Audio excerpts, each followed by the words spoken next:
Well, by now, they should already start preparing the terms of reference. Okay. Ngayon lang? No, by now, they should already have the terms of reference. They have to bid out. You need at least 18 months prep time. Ay, wala nang panahon. Kaya nga, kaya nga doon sa budget, according to what we heard the report, they've appropriated 7 billion so that the bidding will commence come January 1, 2012. Oh. Now, pero what changes will there be in terms of the specifications? Does anybody know? Meron bang nakakaalam kung ano ngayon ang bagong specs? Ganito yan eh. Let's go historical, no? The first law that was created to pilot test automation was Republic Act 8046, which is to test automation in the arm. And then later on, Kala ko ba roaring success yan? This was in 97 and 98, during the time of FBR's time. And then nakita nila yung performance, and they came up with a more precise law called Republic Act 8436. Here, they said kailangan OMR siya, kailangan stand-alone, kailangan wala siyang capability to be connected to a remote device, at wala siya ng mga keyboard. Data entry, like a keyboard. Para kung ano man pumasok doon, yun lang. Malinis, right? Wala pa nga doon yung digital signature. And in 2003, they came up with the bidding, and the one that won that bidding was Mega Pacific. And ang configuration ng Mega Pacific precisely conforms with the required law, plus they added the digital signature. All right? Pero there was a protest group called yung sa IT Foundation of the Philippines, which is now already dissolved, and they petitioned against the Supreme Court that they would like to nullify the contract on the grounds that the company was just created overnight, blah, blah, blah. But when there was the case in the Ombudsman, it turned out na when they found out that the consortium was composed of EPLDT, which is a supplier of this very sign, which is digital signature, and the hardware comes from a Korean firm called SKCNC, and then the software was built by a UK firm called Election.com under the auspices of Accenture, and then the rollout was done by Fujitsu, WeServe. There were 4 entities plus Mega Pacific Company. So what they did was this, let's put a consortium to this. And then when they questioned SEC, hindi pala kailangan sila mag-incorporate because existing na sila as a consortium. I-recognize na rin ng Supreme Court, ng SEC yun. So sabi nila, walang violation doon. Now, with regards to the technology, the machines themselves, 1,991 of that, they were all tested by the OST to the harsh conditions kasi nangyari sa 96, 98, nakita nila, hindi nag-function na mabuti kasi of the hindi tropicalized. Hindi tropicalized. Pero it was conditioned to meet that. Kaya nga, pati nga sa mainit, yung sensor niya nakakabasa pa rin ang scan.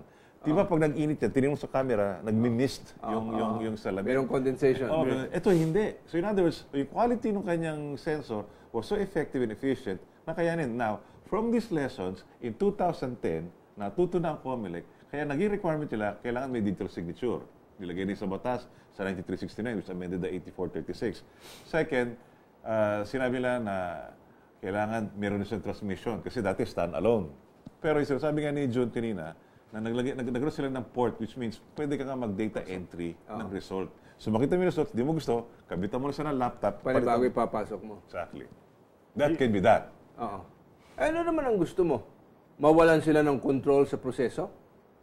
Kanya siyempre ilalagay mo yung mga ganyan so you have a little bit of wiggle room. Bago po tayo magpatuloy, we have some reminders. Huwag kayo mawawala. We'll be right back.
Okay, we're back.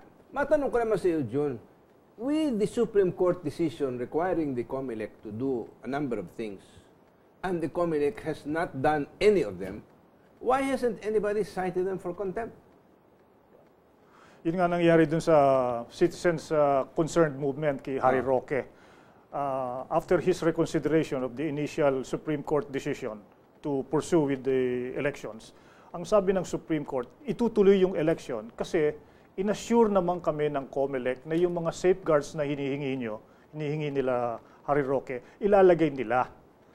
Kaya ngayon hindi nangyari. Ngayon hindi nangyari. Hindi ko malaman ngayon kung bakit ang citizens concerned movement hindi mag-file na ito na talaga yung totoo. Kasi nung una, before the election, speculation pa lang yon. Ngayong nangyari na, and it's very, very clear what happened.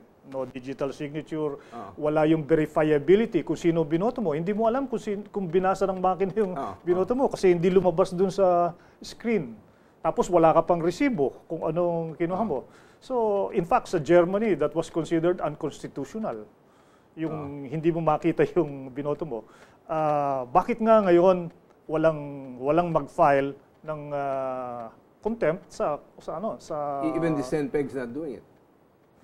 Well, they submitted for reconsideration on the rule of why they were on the source code review. Why will they submit themselves to COMELEC's restrictions and having it done in the confines of COMELEC?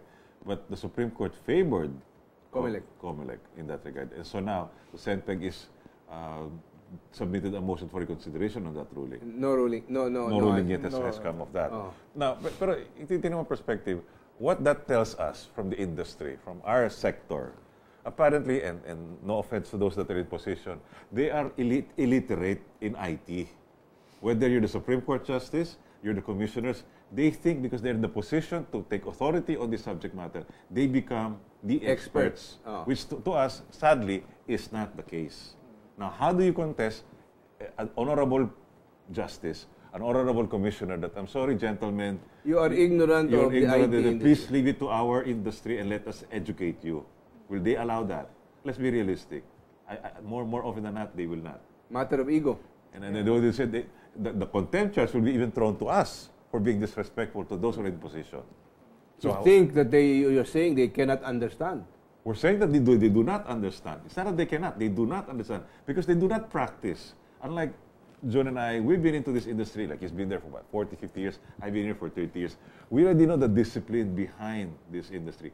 What we're trying to promote and to advocate is the professionalism in the conduct of this practice. And they're just making a mockery of our trade, and that we cannot take sitting down. That is why we have to bring these issues to the courts. Okay, from 0916-736-1553.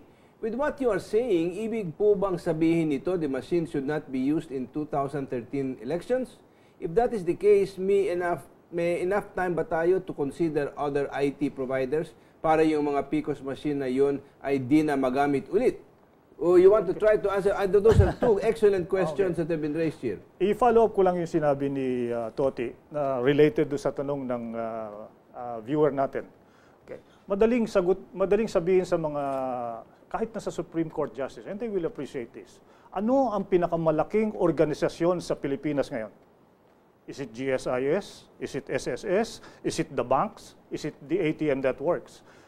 Most of them, like Megalink. Megalink has only 2,500 terminals all over the country.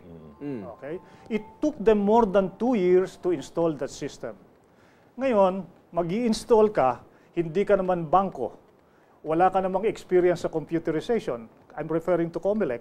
Pagkatapos, in less than 1.5 years, ma-install mo isang sistema for 76,000 precincts and do it well, na hindi mo na-test, na hindi mo alam kung nasaan, at nagdepende ka lang sa isang foreign corporation. Mas talagang malaking problema yon, and I'm sure the Supreme Court Justice will understand that particular analogy. Okay, do you think then that COMELEC should buy these PCOS machines or totally junk it? Kung hindi mo makikita ang pinanggalingan ng mga source codes at lahat ng iba, walang mangyayari dyan. Okay. In fact, other words, sasabihin mo, huwag gamitin na lang. Huwag gamitin na lang yan. Okay. Balik tayo sa manual. Ha? Hindi lang. Huwag lang gamitin.